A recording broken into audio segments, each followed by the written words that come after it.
Gloire à Dieu, gloire à Dieu. Le Seigneur est fidèle. Le Père est fidèle, le Fils est fidèle. Et comme nous avons commencé la semaine dernière, nous sommes en train de voir la fidélité du Saint-Esprit. Alors aujourd'hui, nous allons continuer dans la même direction. Mais avant, commençons par la prière. Éternel Dieu, notre Père, toi qui es assis sur le trône, toi qui règnes sur toutes choses, visibles et invisibles, nous venons à toi, car tu nous as dit de venir devant ton trône de grâce. Alléluia. En obéissance à tes instructions, par amour pour toi, nous voulons venir t'honorer, te glorifier, t'exprimer notre amour. Nous t'aimons, Papa, car c'est toi qui nous as aimés en premier, à ce point que tu as donné ton Fils, Jésus-Christ, qui est venu nous racheter et nous libérer, délivrer de la condamnation du péché et de la mort. Merci Seigneur, merci Père. Alléluia. Aujourd'hui, nous savons que tu vas nous parler encore et tu vas nous transformer, car ta parole est esprit, ta parole est vie. Merci de nous donner les révélations dont nous avons encore besoin, surtout en ce qui concerne la marche par le Saint-Esprit. Au nom de Jésus-Christ, nous avons prié et nous disons Amen, Amen. Alléluia. Effectivement, la semaine dernière, si vous avez manqué cette session, c'est très important, très important. Le Seigneur, dans une révélation, m'a instruit d'enseigner la mission du Saint-Esprit, d'enseigner la mission du Saint-Esprit. Et je sens encore en moi, malgré que nous avons parlé, bien que nous ayons parlé plusieurs fois du Saint-Esprit, que cette mission doit être encore donnée en instruction au peuple de Dieu. C'est pour cela que nous venons aujourd'hui, comme la semaine dernière, pour voir ce que le Saint-Esprit fait, quelle est sa fidélité, découvrir ensemble certains aspects qui peuvent être des rappels, mais qui sont essentiels pour notre destinée. Alléluia. Donc nous parlons de la fidélité comme caractéristique essentielle du Saint-Esprit. Et nous avons déjà dit le Père est fidèle, le Seigneur Jésus-Christ est fidèle. Et nous regardons maintenant une partie qui n'est pas tout à fait évidente, c'est la fidélité du Saint-Esprit dans son caractère et dans sa mission. Alléluia. Alléluia. Donc le premier point que nous voulons voir de la fidélité du Saint-Esprit, c'est que c'est le Saint-Esprit qui nous amène à confesser le Seigneur Jésus-Christ. C'est le Saint-Esprit qui nous amène à confesser le Seigneur Jésus-Christ. Alléluia. Et nous voyons cela dans 1 Corinthiens 12, au verset 3. 1 Corinthiens 12, verset 3. Nous savons que la Bible dit dans Romains 10, verset 9, que si tu confesses ta bouche le Seigneur Jésus et crois dans ton cœur que Dieu l'a ressuscité de la mort, tu seras sauvé. Et cette confession de la bouche, ce n'est pas par la chair. Alléluia. Ici, nous voyons dans 1 Corinthiens 12, verset 3, c'est pourquoi je vous déclare que nul, s'il parle par l'Esprit de Dieu, par l'Esprit de Dieu. Donc c'est l'Esprit de Dieu qui nous amène à parler ce qui va être dit ici, à déclarer. Ne dit Jésus est anathème. Quelqu'un qui est conduit par l'Esprit de Dieu, qui parle par l'Esprit de Dieu, ne peut jamais dire Jésus est anathème. Et que nul ne peut dire. Voilà, ça c'est l'incapacité de la chair de déclarer ceci.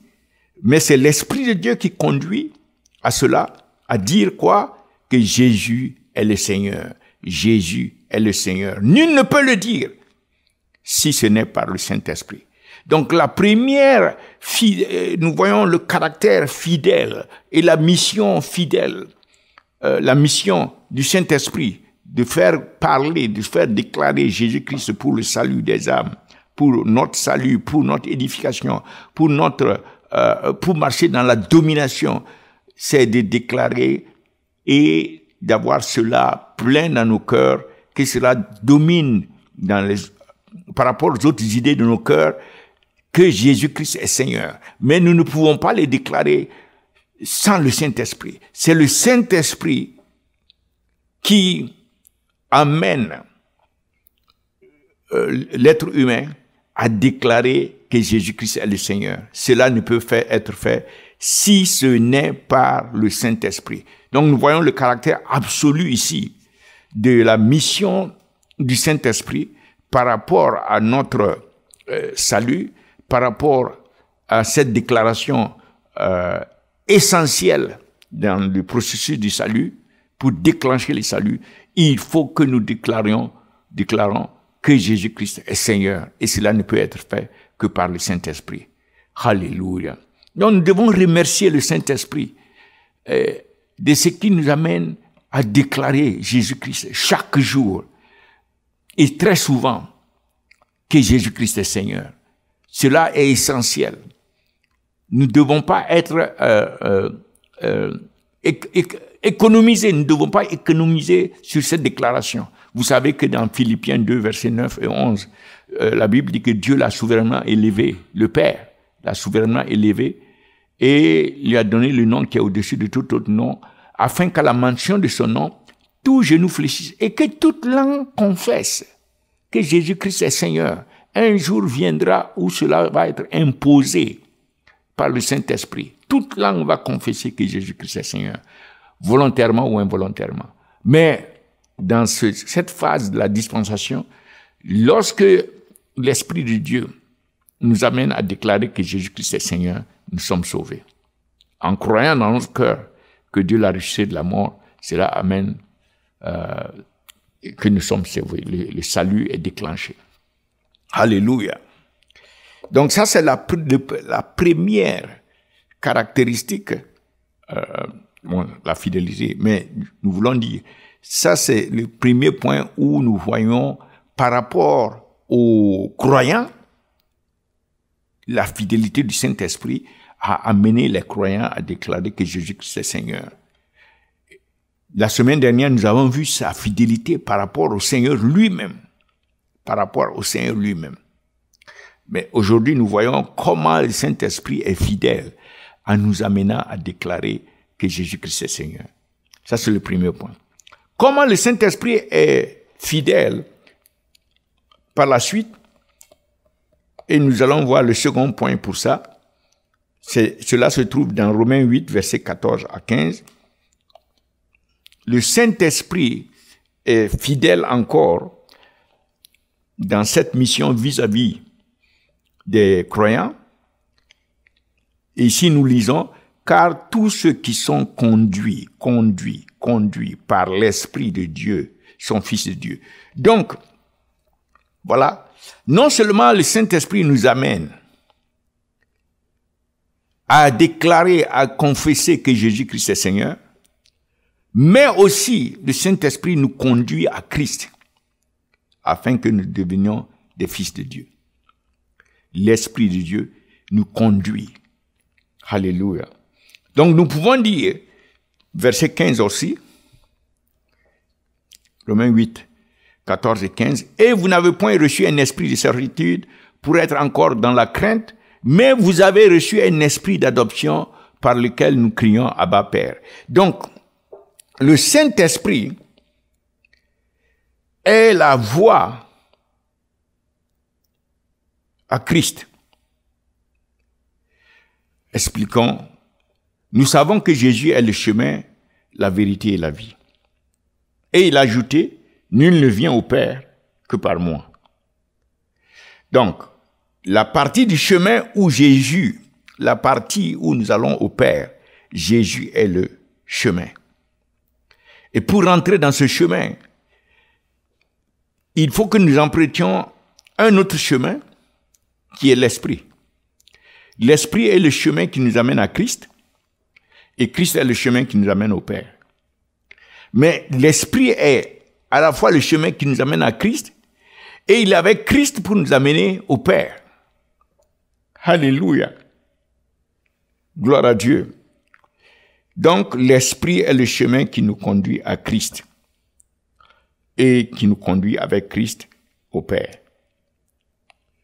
Et le Saint-Esprit est fidèle dans cette mission de nous amener à Christ. Non seulement il nous amène à le confesser, mais il nous amène à nous mouvoir dans la voie que constitue Christ pour arriver au Père. Gloire à Dieu. Ça, c'est la deuxième caractéristique. Pas la deuxième caractéristique, c'est la même caractéristique de la fidélité du Saint-Esprit dans sa nature, dans son caractère, mais aussi dans sa mission ici de nous conduire à Christ. Et nous allons voir le troisième point de la mission, un des aspects de la mission du Saint-Esprit, c'est le verset, nous trouvons cela dans le verset 8, dans le chapitre 8, au verset 11. Romains 8, au verset 11, nous voyons ce que le Saint-Esprit fait à ce temple, le corps qu'il considère comme étant son temple, puisqu'il habite en nous et nous sommes devenus son corps, son temple. Et voilà ce que le Saint-Esprit fait, et il le fait avec fidélité. Et si l'Esprit de celui qui a ressuscité Jésus-Christ des morts, d'entre les morts, habite en vous, voilà, il nous a amenés à confesser Jésus-Christ comme Seigneur, il nous a conduits au Seigneur Jésus-Christ, et il habite en nous. Celui qui a ressuscité Christ d'entre les morts rendra aussi la vie à vos corps mortels par son esprit qui habite en vous. Par son esprit, il donne la vie à nos corps mortels. Le Saint-Esprit est celui qui maintient la vie dans nos corps, celui qui ravive nos corps. Lorsque nos corps ont tendance à aller vers la mort, c'est le Saint-Esprit qui est capable de raviver ce corps mortel. Comme il a ravivé le corps de Jésus-Christ d'entre les morts, le ressuscité, il est capable de donner la vie à ce corps mortel, il est capable de maintenir ce corps mortel en vie, et il habite dans ce corps comme étant son temple. Cela est dans d'autres passages de Corinthiens, mais nous continuons sur le fait que le Saint-Esprit agit même sur notre corps. Ce corps, il le maintient en vie, il ravive, il fortifie notre corps. Alléluia. Et il est fidèle dans cette mission. Nous voyons le quatrième de la mission du Saint-Esprit, où le Saint-Esprit exprime encore sa fidélité. Dans 1 Corinthiens 12, versets 4 à 27, nous allons regarder juste quelques passages de quelques versets de ce long passage. Nous voyons ici la diversité de dons, mais le même esprit. Donc là déjà, les dons que nous pouvons recevoir lorsque nous sommes en Christ, ces dons-là, c'est par le Saint-Esprit. C'est ce que le verset dit. Tous les dons que nous recevons, c'est par le Saint-Esprit, les dons spirituels, comme on le dit. Et ces dons-là, c'est pour nous enrichir. C'est pour nous apporter des bénéfices. Ce sont des dons pour amener à notre unité. Nous voyons cela, continuons. Par exemple, diversité de ministères, mais le même Seigneur, et diversité d'opérations, mais le même Dieu qui opère tout en tout. Mais au verset 7, nous voyons ceci. Or, à chacun, la manifestation de l'Esprit est donnée pour l'utilité commune. Pour l'utilité commune, pour que tout le monde puisse bénéficier. Ça, sont les dons. Les dons sont donnés pour que tous, la communauté, puissent bénéficier de ces dons-là, qui en tirer bénéfice. Et c'est le Saint-Esprit qui opère ces dons. C'est le Saint-Esprit qui les donne. Et nous voyons la liste des dons. surtout la partie, les dons spirituels, mais au verset 11, donc en effet, à l'un est donné par l'Esprit, voilà que l'Esprit donne, une parole de sagesse, à un autre par l'Esprit, selon le même Esprit, c'est répété, continuons. À un autre la foi, par le même Esprit, c'est répété. À un autre le don de guérison, par le même Esprit, c'est répété. À un autre le don d'opérer des miracles, à un autre la prophétie, à un autre le discernement des esprits, à un autre la diversité des langues, à un autre l'interprétation des langues. Et au verset 11, il insiste encore, un seul et même esprit opère toutes ces choses, les distribuant à chacun en particulier.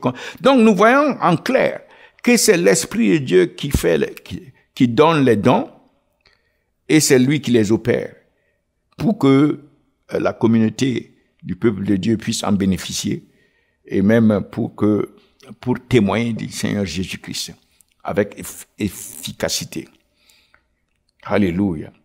Ça, c'est le verset, ça, c'est le 4e point. Donc, les dons, c'est par l'œuvre du Saint-Esprit. Et nous voyons la fidélité du Saint-Esprit encore, même dans les ministères spécifiques, vers le verset 28, Corinthiens 12, vers le verset 28. Non, pas 28. Et nous arrêtons au verset 27. Et, juste avant, vous êtes le corps de Christ et vous êtes ses membres, chacun pour sa part, etc. Et chaque membre reçoit un don d'opérer par l'Esprit. Donc, certains ont le don des ministères, voilà, Dieu a établi dans l'Église, premièrement, des apôtres, secondement, des prophètes, troisièmement, des docteurs, etc. Puis ceux qui ont les dons de guérison, de secourir, de gouverner, de parler diverses langues. Tout cela est opéré par le Saint-Esprit. Pour le bien de tous. Donc, cinquièmement, le Saint-Esprit est fidèle pour apporter le témoignage. Dans Romains 8, versets 16 à 17, Romains 8, versets 16 à 17, l'Esprit lui-même rend témoignage à notre esprit que nous sommes enfants de Dieu. Verset 17. Or, si nous sommes enfants, nous sommes aussi héritiers de Dieu et co-héritiers de Christ, si toutefois nous souffrons avec lui afin d'être glorifiés avec lui. Donc, au verset 16, il est mentionné clairement que c'est le Saint-Esprit qui témoigne à notre esprit que nous sommes enfants de Dieu. Non seulement il nous amène à confesser Jésus-Christ, ce qui est nécessaire pour notre salut en croyant que Dieu l'a racheté de la mort, il nous amène à rentrer dans la voie. Il est la voie qui nous amène à Christ. Il nous conduit à Christ. Il nous fait confesser et nous conduit à Christ. Deuxièmement, il protège notre corps qui est son temple dans lequel il vient habiter, que nous sommes sauvés. Quatrièmement, il opère des dons à travers nous. Et cinquièmement, il nous témoigne dans notre esprit que nous sommes enfants de Dieu. Alléluia. Le Saint-Esprit est fidèle pour faire tout cela. Gloire à Jésus. Gloire à Dieu. Il rend le témoignage. Que ce témoignage soit reçu par tous les enfants de Dieu. Que l'Esprit de Dieu qui rend ce témoignage, Seigneur, puisse se saisir de nous et effectuer ce témoignage afin qu'il n'y ait aucune crainte, aucune peur, surtout dans le contexte actuel, que les enfants de Dieu sachent qu'ils sont des enfants de Dieu par l'Esprit de Dieu.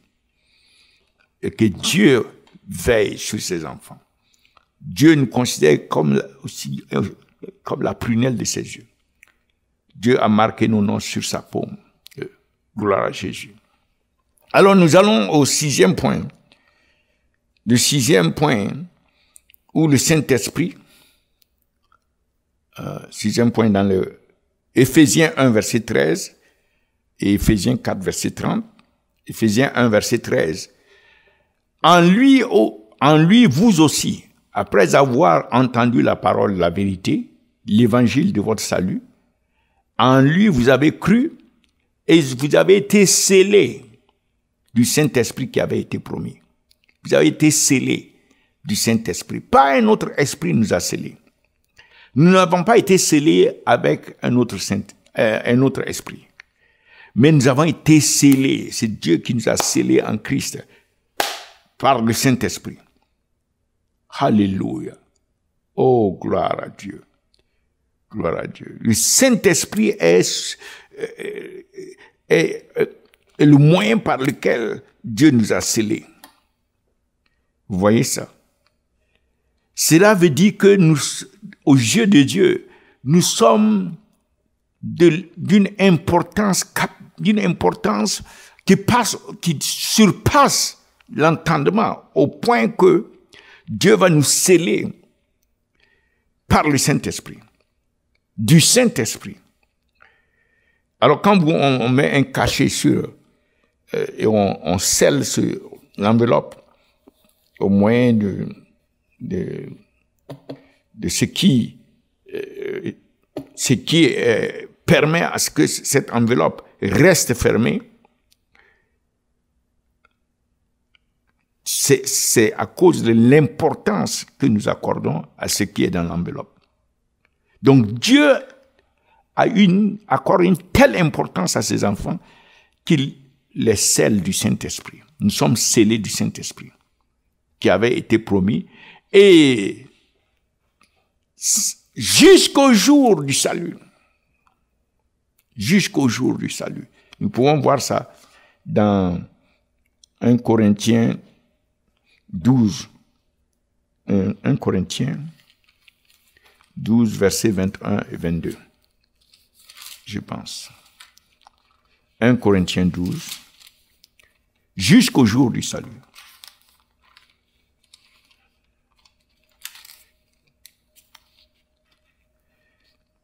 Jusqu'au jour du salut. Non, c'est 1 Corinthiens... On tient le verset là-bas, je pense. Bref. Donc, nous continuons. Dans Éphésiens 4, verset 30,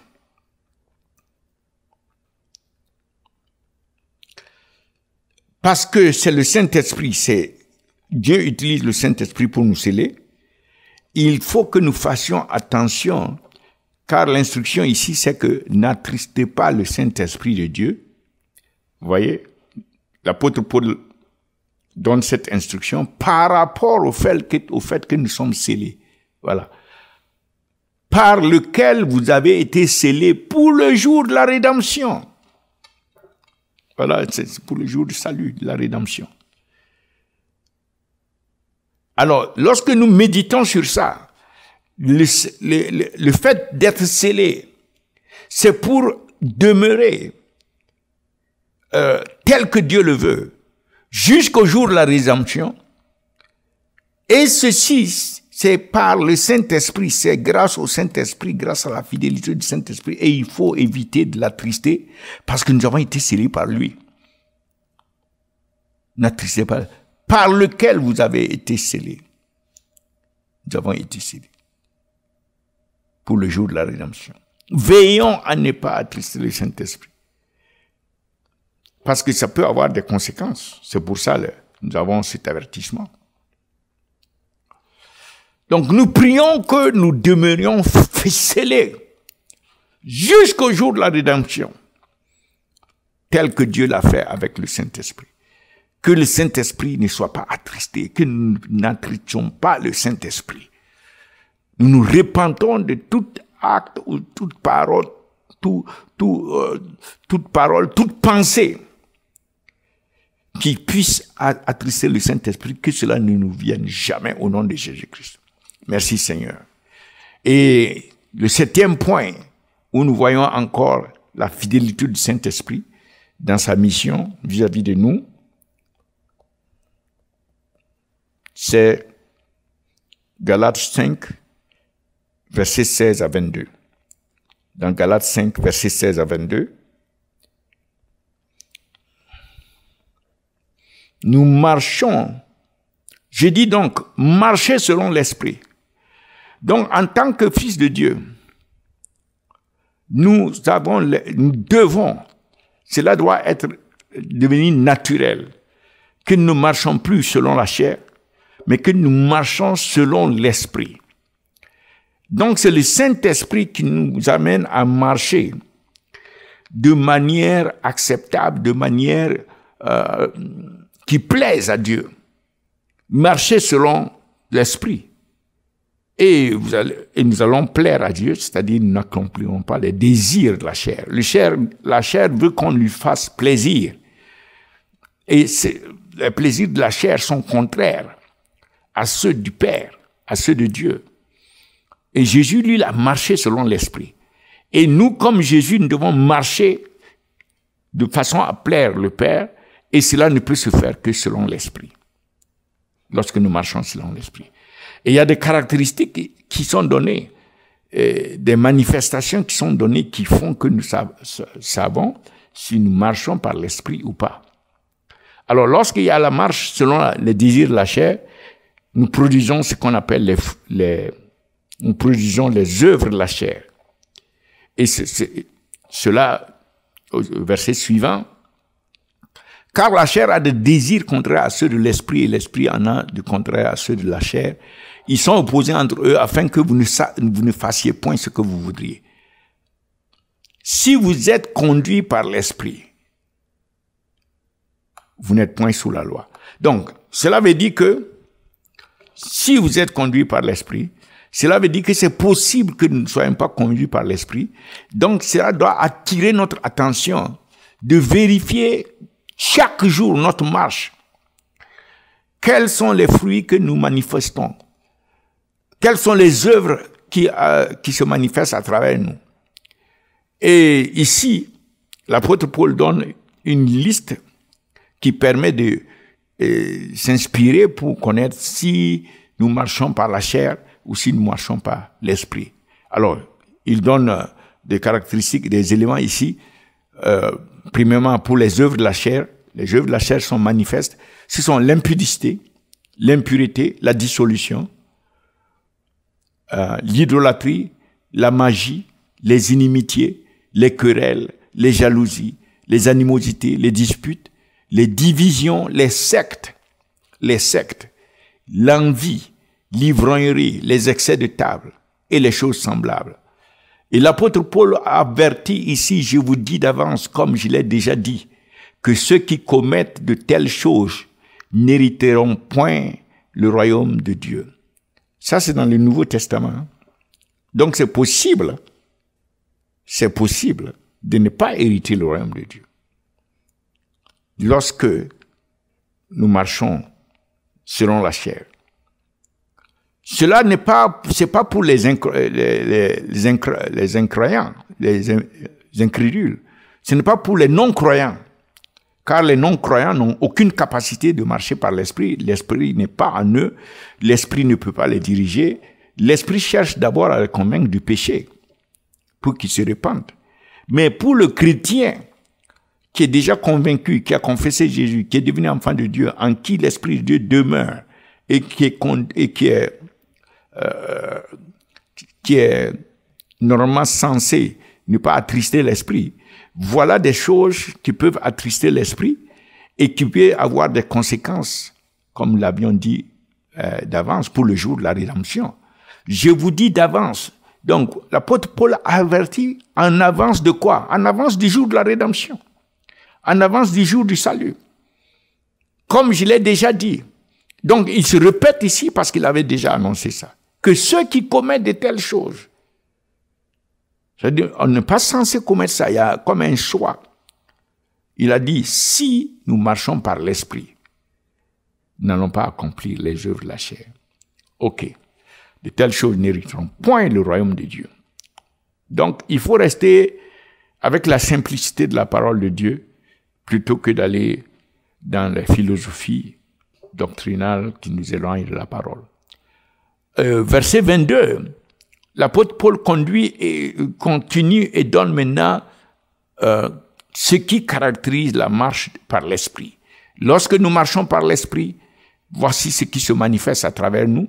Le Saint-Esprit sera capable de manifester son amour, l'amour de Christ à travers nous, la joie de Christ à travers nous, la paix, la patience, la bonté, la bénignité, la fidélité, la douceur, la tempérance. La loi n'est pas contre ces choses. Donc, nous allons marcher comme Christ, selon le caractère de Christ. Lorsque le Saint-Esprit, lorsque nous marchons par l'Esprit, dirigés, conduits par l'Esprit, lorsque nous permettons au Saint-Esprit de nous faire marcher et nous ne l'attristons pas, voilà ce qui va se passer. Nous sommes en train de marcher comme Christ. Le caractère de Christ va se manifester à travers nous. Alléluia. Gloire à Jésus. Et donc ceci, c'est le 7e point. Marcher selon l'esprit et devenir fructueux spirituellement. Avoir les fruits de l'esprit. Ceci est essentiel et le Saint-Esprit est fidèle dans cette mission. Nous résumons, la première des choses, c'est qu'il est fidèle, le Saint-Esprit est fidèle pour nous amener à confesser le Seigneur Jésus-Christ tous les jours. Alléluia. Cela devient naturel, normal. Lorsque c'est le Saint-Esprit, lorsque nous lui permettons, il va toujours nous inspirer pour déclarer que Jésus-Christ est Seigneur. Deuxièmement, c'est le Saint-Esprit qui nous amène à marcher jusqu'à Christ. Il est le chemin qui nous amène à Christ et continue avec Christ pour nous amener au Père. Mais c'est l'Esprit qui nous amène à Christ. Il est donc le chemin qui nous amène à Christ. C'est lui qui fait cette œuvre. Le troisième, Romains 8, verset 11, comme nous l'avons donné, il ravive nos corps mortels. Il est en nous pour donner la vie, pour nous fortifier. Alléluia. L'apôtre Paul dit que soyez fortifiés dans votre être intérieur par l'esprit. Et ici, il ravive aussi même ce corps physique mortel. Il ravive, il fait un travail d'apporter la vie à ce corps physique. Merci Saint-Esprit de ce que tu ravives nos corps mortels et tu donnes la santé à ce corps mortel, tu donnes la force à ce corps mortel. Au nom de Jésus-Christ, tu nous amènes à marcher pleinement en force pour continuer de servir l'Éternel, notre Père, au nom de Jésus-Christ. Et le Saint-Esprit, non seulement il agit sur ce corps, mais aussi il opère des dons à travers ce corps pour l'utilité commune. Et il témoigne à notre esprit que nous sommes des enfants de Dieu et que nous sommes scellés. Nous sommes scellés jusqu'au jour, pour le jour de la rédemption. Nous sommes gardés en quelque sorte dans un lieu, dans une enveloppe scellée par le Saint-Esprit pour le jour de la rédemption, le jour du salut. Alléluia. Et c'est pour cela, l'apôtre Paul dit que nous ne devons pas l'attrister parce que c'est lui qui accomplit cette mission essentielle qui est de nous avoir scellés. C'est lui qui est Dieu l'utilise pour nous sceller. Et dernièrement, nous marchons tous les jours, mais nous ne marchons pas dans la chair. Nous marchons guidés par l'Esprit. C'est l'Esprit qui inspire notre marche sur la terre. Et le Saint-Esprit, c'est ce que nous voulons souligner, est fidèle dans tous ces points, tous ces aspects essentiels qui caractérisent la chrétienté. Notre chrétienté, notre maturité, notre croissance, notre transformation pour devenir comme Christ, c'est l'Esprit qui assure tout cela. Et c'est pour cela que nous devons, dans nos prières, dans nos closettes, dans nos cœurs, nous devons nous inspirer de ces paroles, nous inspirer de ce que le Saint-Esprit fait pour lui parler, pour communier avec le Saint-Esprit dans ces différentes dimensions, afin que le Saint-Esprit soit à l'aise en nous pour opérer tout cela comme il le veut et même davantage. Donc nous savons que non seulement le Saint-Esprit est fidèle vis-à-vis de Christ, dans tout ce qu'il fait pour le témoignage de Christ, mais il est fidèle aussi vis-à-vis de nous, dans tout ce que il est envoyé pour faire à nous. Le Saint-Esprit est fidèle. Donc, ce qui nous reste, c'est d'être fidèles nous aussi. Nous devons être fidèles. Jésus-Christ est fidèle, le Père est fidèle, le Saint-Esprit est fidèle. Nous aussi, nous devons être fidèles. Nous devons montrer que Dieu peut dépendre de nous. Nous devons montrer que nous sommes consacrés à Dieu. Nous ne sommes pas comme de ceux qui ont un pied là-dedans et un pied en dehors. Non, nous sommes fidèles à Dieu, notre Père. Nous sommes fidèles à Christ. Nous devons être fidèles au Saint-Esprit, à sa parole. Alléluia. Ceci doit être une quête constante pour grandir dans cette fidélité et ainsi devenir de plus en plus conforme à l'image de Christ. Au nom de Jésus-Christ, nous avons prié. Prions maintenant pour ceux qui veulent donner leur vie à Christ. Seigneur Jésus, dites-le avec moi. Merci pour le sacrifice de la croix. Merci pour le sang que tu as versé, ta vie que tu as donnée. Je reconnais aujourd'hui que je suis pécheur et j'ai besoin que tu me pardonnes mes péchés et que tu me laves par son sang. C'est pour cela que je demande de me pardonner. Pardonne-moi. Et je crois dans mon cœur que Dieu t'a ressuscité de la mort. Tu es monté en gloire. Tu es en train d'intercéder pour moi et tu vas revenir bientôt. Merci Seigneur Jésus. Merci. Je t'ouvre mon cœur et je te reçois comme mon Seigneur et mon Sauveur. Merci de sauver mon âme, de faire de moi un enfant de Dieu, né de nouveau, un membre de la famille de Dieu. À partir d'aujourd'hui, Seigneur, que je puisse grandir dans ta connaissance, que je puisse te servir, que je puisse être consacré à toi et te connaître davantage et être transformé pour être de plus en plus comme toi. Merci Seigneur Jésus-Christ. Nous te remercions au nom de Jésus. Amen. Amen. Donc nous continuons de vous inviter et ça c'est vraiment le privilège que le Seigneur nous a donné, que dans ce monde chaotique, il a choisi de nous faire participer à son œuvre de prière, à son œuvre pour arracher les âmes, pour amener les nations dans le royaume. Alléluia. Alléluia. Quelle grande œuvre. Comme Christ l'a dit, vous ferez de plus grandes œuvres que ce que j'ai accompli. Que nous puissions vraiment nous retrouver dans l'unité devant le trône. Que de plus en plus de nations. Et nous demandons à Dieu la grâce que les 205 nations de la terre, que nous puissions tous venir ensemble devant le trône. Alléluia. Pour la venue du règne de Christ dans les cœurs des hommes et des femmes partout dans le monde et repousser tous les plans de l'ennemi qui essaie de tuer, voler et détruire les âmes. Alléluia. Merci Seigneur. Merci pour tous ceux qui vont se joindre à nous. Merci de ce que nous sommes déjà ensemble en esprit et tu es à l'œuvre car déjà nous avons dépassé réellement les 90 nations et nous croyons qu'avant la fin de cette année, il y aura une accélération qui va amener toutes les nations, alléluia, car toutes les nations appartiennent à Christ, toutes les âmes dans toutes les nations doivent connaître Christ, et nous prions pour cela, et nous nous consacrons pour cela, avec joie. Au nom de Jésus-Christ, nous avons prié. Amen. Seigneur vous bénisse.